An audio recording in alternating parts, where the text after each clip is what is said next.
Il était autrefois enseignant, devenu député il y a près de 10 ans, ministre ensuite, et a même du temps pour écrire quelques livres. Il est auteur à ses heures. C'est Jean-François Roberge. Bonjour et bienvenue. Bonjour, Éric. Bien, c'est une blague, puis c'en est pas une en même temps. Donc, quelqu'un qui est député, qui est ministre, peut avoir le temps d'écrire des livres? Bien, s'il a le temps de prendre une marche de temps en temps, ou de faire un peu de vélo, ou de lire, bien, il peut échanger ce temps-là pour écrire, en réalité. Je veux dire, oui, on dit qu'un ministre, c'est un travail à temps plein, mais il faut quand même avoir un petit peu de temps, des fois, pour se changer les idées. Comme je dis, il y en a qui lisent, il y en a qui font des mots croisés, il y en a qui écoutent des séries télévisées. Ouais. Moi, j'aime écrire. C'est ce que je fais pour me détendre. Ça m'a quand même pris 5 ans. Je n'ai pas écrit ça en 6 mois. Là. Ça m'a pris 5 ans pour rédiger Abordage, que je viens de lancer. Mais en même temps, c'est pas le premier livre. C'est pas nouveau, l'écriture dans la vie de Jean-François Roberge. C'est mon 4e. Donc, j'avais sorti 2 romans jeunesse. Mais par contre, ces 2-là, je les avais écrits alors que j'étais enseignant. Ouais. Le 2e, je l'ai lancé comme député, mais il a été écrit enseignant. Puis depuis que je suis en politique, j'avais écrit un essai sur ma vision du réseau scolaire puis de l'éducation. Et là, c'est un premier roman grand format, cette fois-ci, écrit quelque part entre 2018 et 2023. Là. Un petit peu de temps, des fois, les soirs et des fois la nuit même. Bon. Donc, on comprend qu'écrire, c'est pas nouveau. Non. Puis on peut comprendre qu'un ministre a le droit d'avoir des loisirs dans la vie. Mais d'où est venue cette idée-là? De dire, je vais prendre un peu de temps, je vais écrire ça, je vais aussi écrire quelque chose qui est un peu différent de ce que j'ai fait par le passé. Donc, l'idée de base a germé comment? Les personnages me viennent de temps en temps. Quand je suis dans le véhicule, à un moment donné, entre 2 dossiers, je tombe dans la lune un peu, ou le soir, avant de m'endormir, on dirait que c'est là qu'arrivent les idées, les concepts, les flashs, les personnages. Puis, des fois, je me couche pas parce que je me dis, ah là, je l'ai. Je me lève, puis j'ai une espèce de cartable avec des canevas d'histoire, des synopsis d'émissions, de films. Ouais. Et là, je l'ai écrit. Et ça, c'est en 2015 que le personnage, qui s'appelle Rodrigue, le personnage principal de Abordage, en 2015 m'est arrivé, j'ai écrit ça tout d'un coup avec peut-être l'intrigue principale. Ça tenait, mettons, en 2 pages. Mais il est allé rejoindre ma banque de personnages en réserve. Puis je n'y ai pas touché pendant 3 ans. En 2018, on dirait que je me suis dit, ah oui, Rodrigue, il me semble que c'est intéressant. J'ai relu ce que j'avais. Puis là, ben, j'ai fait des recherches. J'ai beaucoup lu sur l'époque, parce que ça se passe au 18e siècle. Puis là, à un moment donné, une fois que c'est commencé, là, ça n'arrête pas, par contre. Ben, des fois, il y a quelques mois que j'écris pas parce que je suis trop occupé. J'ai pas de temps. Mais ça n'arrête pas ici. Je contrôle pas tout ce qui se passe dans cette tête-là. Une idée, une trame narrative, un personnage, et là, pouf, ça part. Ça part, oui, c'est ça. Puis mon personnage, c'est particulier un peu. Ça se passe au 18e siècle, vers 1720. C'est intéressant pour moi de voyager dans le temps comme ça, puis dans les lieux, parce que mon personnage quitte l'Espagne, traverse l'océan, puis s'en vient dans les Antilles, dans les Caraïbes. Donc, ça m'a permis de me plonger dans ce monde-là, de lire sur ça, de lire des biographies des gens qui ont vécu à cette époque-là, de regarder des vieilles cartes, ce qui est passionnant. Et plus je faisais des lectures, des recherches, plus il me venait des idées de personnages secondaires, tertiaires, qui allaient venir enrichir l'histoire. Puis, bien là, finalement, là, l'histoire est apparue dans son ensemble. Puis, c'est du divertissement. J'appelle ça une fiction historique. Parce que je me suis documenté, mais il ne faut pas penser que c'est réaliste. En fait, que c'est des personnages vrais ou c'est inspiré de ma vie. C'est de la fiction. Pourquoi on est à cette époque-là? Et pourquoi cette thématique-là vient-elle vous chercher autant? Parce que vous l'avez dit tantôt, vous avez fait des romans jeunesse, un livre qui était plus un essai politique. Pourquoi un roman grand public? Pourquoi un roman qui se passe justement dans une époque aussi lointaine? L'époque, là, du début du 18e siècle, là, 1700, 1710, 1720, dans les Caraïbes, c'est un moment charnière de l'histoire de l'Amérique puis de l'Europe en même temps. Ce qui est intéressant, c'est que la France est là, qui sont en train de fonder la Louisiane. Même des Québécois sont dans la région parce qu'ils partent du Québec, puis descendent les rivières, attrapent le Mississippi, puis se rendent en Louisiane. Donc, il y a des Québécois, il y a des Français, il y a des Anglais, parce que les empires sont là, hein, donc les empires colonialistes sont là, des Espagnols, des Portugais, des Basques.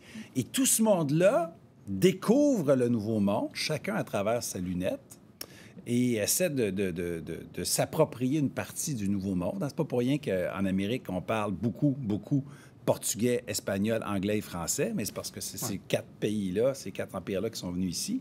Et pendant ce temps-là, il y a un flottement à cette époque-là. Aucune frontière est définie. On ne sait pas qui va s'installer où.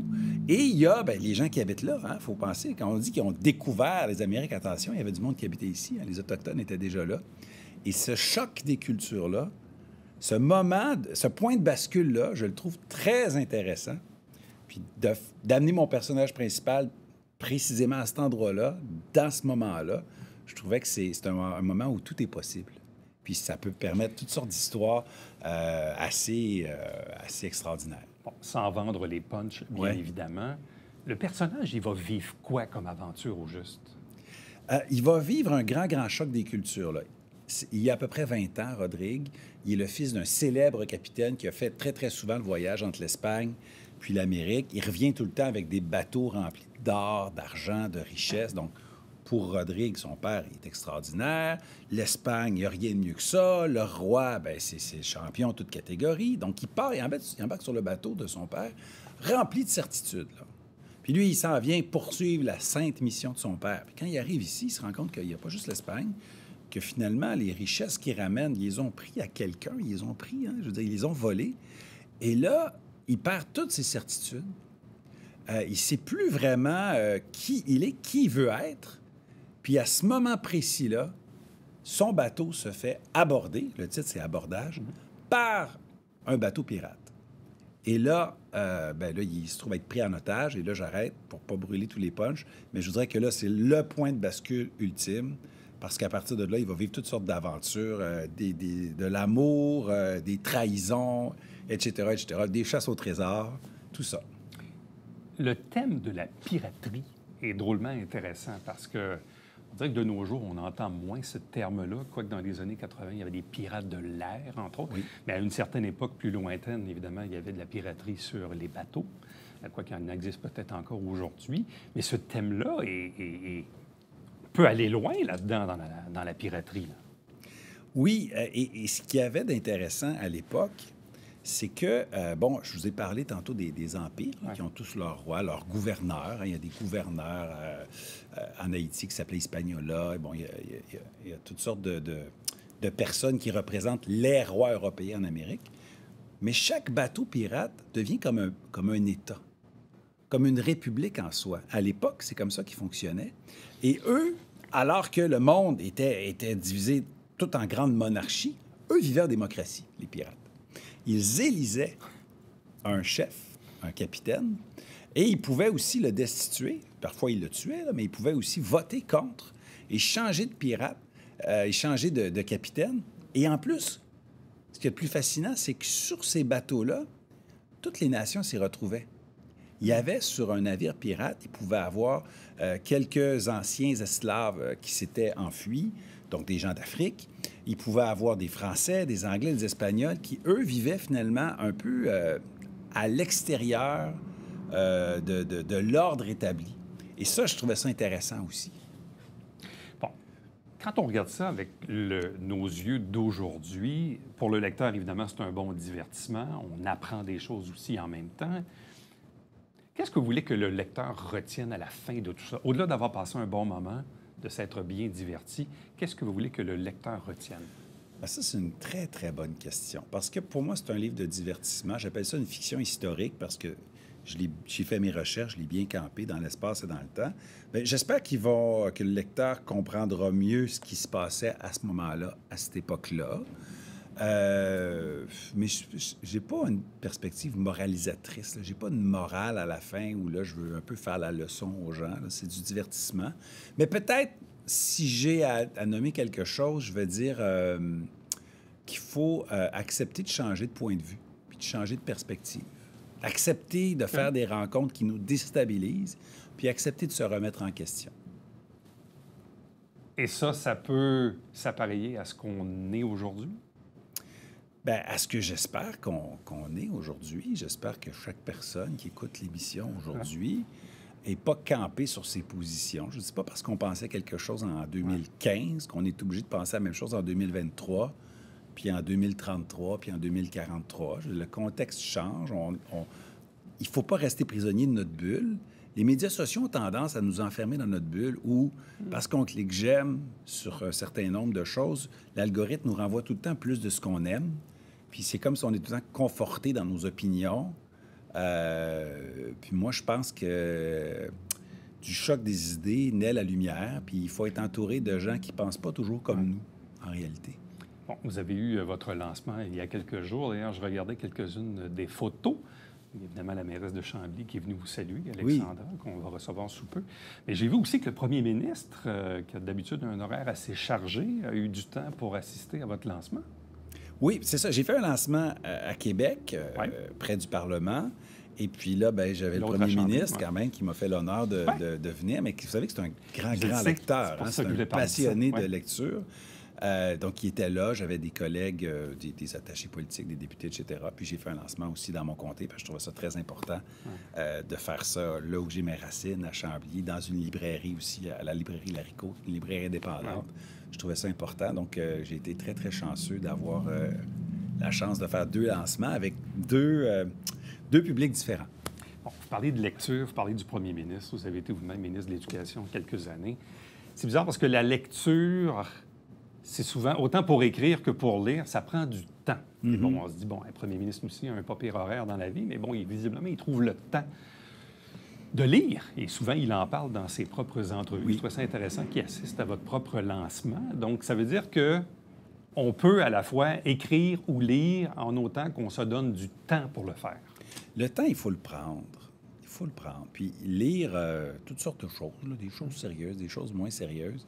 Je pense que ça nous amène à nous recentrer. Même si c'est pas pour lire quelque chose, pour apprendre, c'est un moment pour soi. Puis des gens me disent, j'ai pas le temps d'écrire, j'ai pas le temps de lire. Puis là, j'ai le goût de dire, ouais, parle-moi des 10 dernières séries que tu as aimées. Puis là, les gens me disent, ah, telle série, c'est formidable, il y a 5 saisons. Je dis, ah oui, 5 saisons de 15 épisodes. C'est du temps, ça. OK. C'est comme 75 heures, ça. Tu en as écouté 6 de ces séries-là. OK, on parle-tu de 400 heures? Mettons, tu en aurais pris 100 pour lire quelque chose. Je veux dire, hein? Il y a un choix à un moment donné. On prend de l'air, bouger.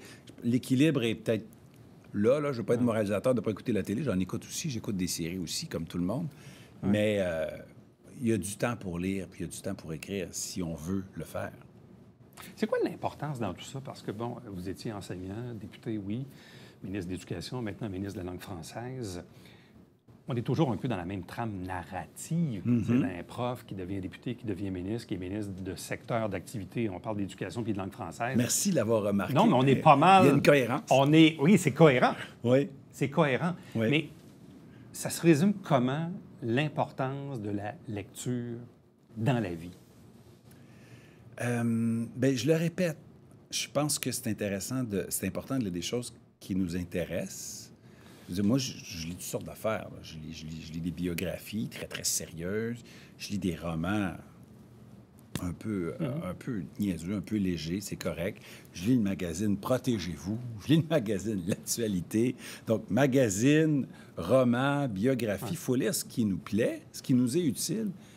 Puis ce qui nous plaît, je veux dire, je pense pas qu'il faut nécessairement se taper les classiques, les grands classiques de la littérature. C'est intéressant de les lire, mais il faut qu'on ait envie de le faire. Puis je pense que il faut demander à nos amis, qu'est-ce que tu lis? Tu sais, on dit, qu'est-ce que tu as mangé? T'es-tu allé au restaurant hier? Qu'est-ce que tu as mangé? Quel dernier film que tu as vu? Quel dernier film as-tu vu?